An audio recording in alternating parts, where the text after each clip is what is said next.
Hello, good morning. It's just gone 9:30 a.m. on Wednesday, the 5th of May, and this is my first bicycle ride outside since March the 14th when I did a 200-kilometre DIY Audax. I've just ridden my bicycle from my home in Oldfield Park, Bath, along the Two Tunnels Greenway. It's a section of cycle path which follows the track of the old Somerset and Dorset Railway. I'm actually at Midford Station at the moment, and the other side of Midford Station is Tucking Mill Viaduct, and there the bicycle route becomes the Collier's Way Sustrans route into Radstock. I'm going to go along there a few miles, deviate from it slightly to explore a couple of points of interest. One of my interests, as well as cycling, which I quite often try and incorporate into bike rides, is exploring local history and heritage. I'm going to try and replicate a few old photographs. In fact, the first one of them is going to be down at the end of this platform. I've got an old colour picture of when there was a railway line through here, so I'm going to try and replicate that first of all. Then I'm going to go out and locate Shoscombe and Single Halt Station, where it used to be, and do a photograph there. And also there's a viaduct at Foxcote which has been partially demolished but partially converted into a grand designs type dwelling, and I've managed to track down on the internet an old photograph of when that viaduct was intact, so I'm going to replicate that, or try to anyway. And also the Wellow Valley is absolutely beautiful, so I wanted to share a little bit of that with you, bits that cyclists don't normally detour around, as I said, this route normally goes straight into Radstock.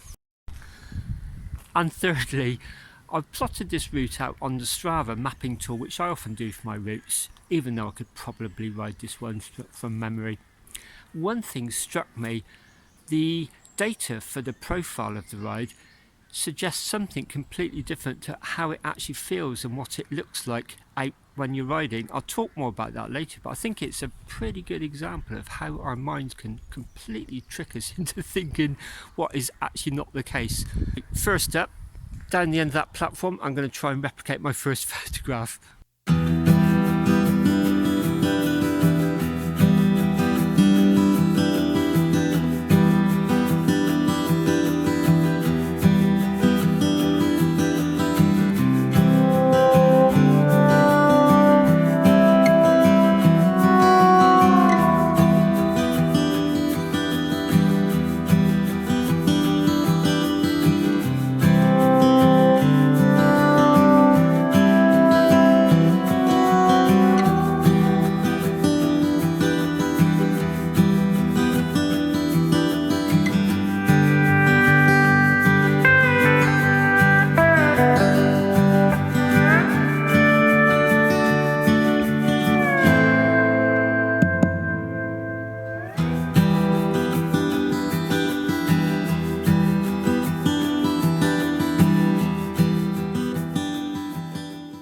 From Midford railway station, on the site of the old Somerset and Dorset Railway, the Collier's Way actually follows that track into Wellow. When you get to Wellow Trekking Centre, you actually have to deviate and follow some minor roads which take you through the village.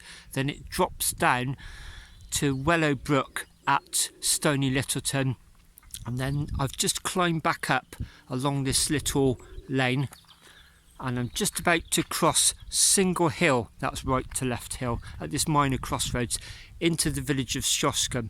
That's the route of the Collier's Way. Today I'm actually going to deviate down Single Hill to take my second replication photograph, the site of the old Shoscombe and Single Hill Halt station down there. After that photograph, the road bears round to the right. In effect, it parallels this route, runs alongside the Wellow Brook, spectacular down there, and then it does another right hand turn to, in effect, join this road at the second of these minor crossroads. Just before it does, that's where the old Foxcote viaduct is, and that's where my third replication photograph will be. So I've just come down the hill, and as you can see, this is the site of the old railway station. A very minor halt. You can sort of see it just didn't even have the covers for the pillars that hold the platform up. It was only opened in 1929, about 70 or 80 years after the original railway. There's a picture of it in 1966. and there's a year later the platform's still intact, but you can see the tracks have been lifted and it's really overgrown.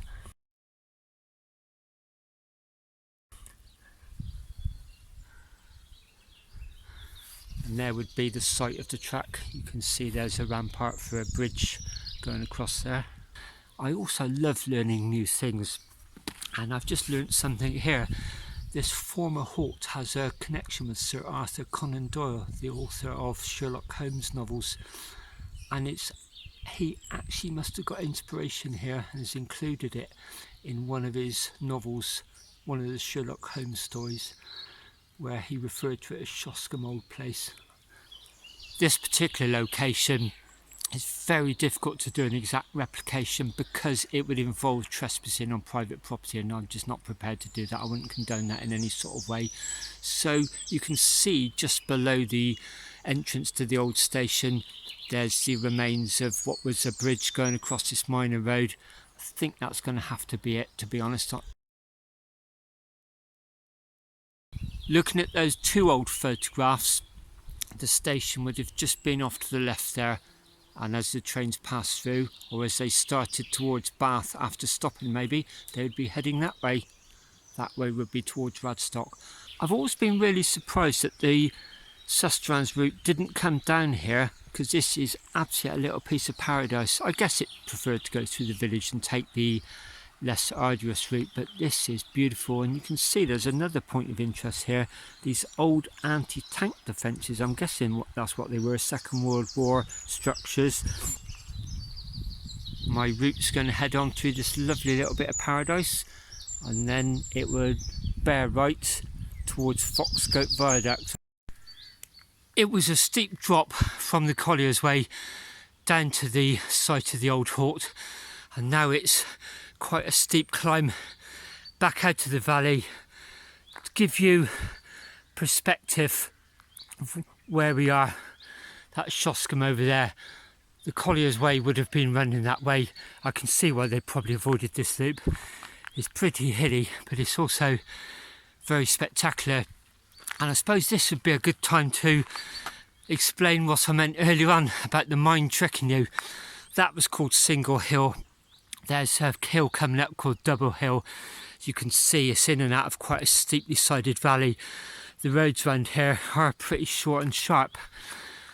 What I discovered when I did the Strava route for this short ride was the actually highest point of the ride was actually on the sections by Combe Tunnel, in what effect appears to be a fairly flattish piece of the road. This picture of the route and the profile will show you there's two definitive spikes, one near the beginning, one near the end. I've marked them with the red downward pointing arrows. That is Combe Tunnel, what on the face of it appears to be a fairly flat section of this road.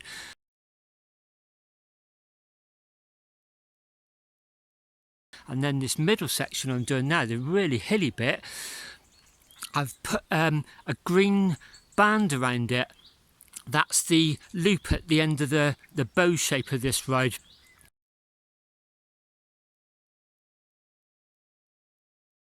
What you would think is the really hilly bit, the actual two peaks, that's Combe Tunnel on the way out and Combe Tunnel on the way back, even almost 100 feet higher in altitude as well. You can see the intensity of the incline, and it just shows how your mind tricks you.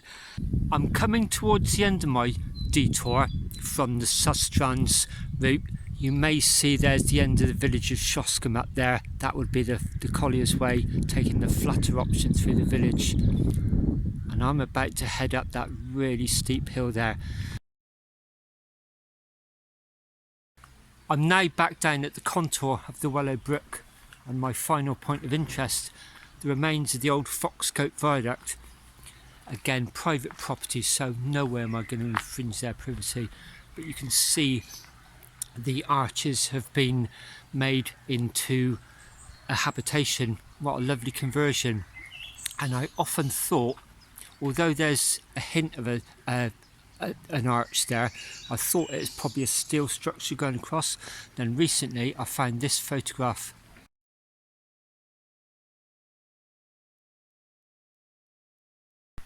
as soon as I saw it. I thought that's got to be it. And I think the telltale sign is, you may see that side structure just jutting out a little bit. I'm no engineer, but I'm just guessing that to pin it in some way to give it a little bit more extra strength. And now you can sort of see where that archway has been cut across.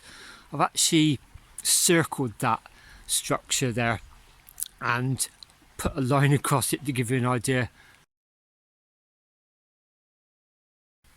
Again, with the previous photographs, it's just impossible to get the exact position of the original photographer, because I would be under a canopy of trees and you wouldn't see anything. I've tried to place my bike where the car was in the original one, but I've had to stand much further forward.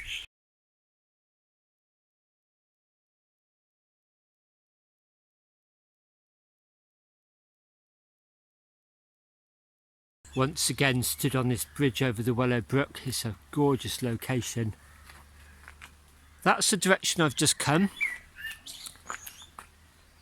There you can see there's a minor crossroads. Oh, a couple of cyclists going across on cue. That's the Collier's Way. So I would have come in that way, but instead of going back that way, I'm going to carry on up here.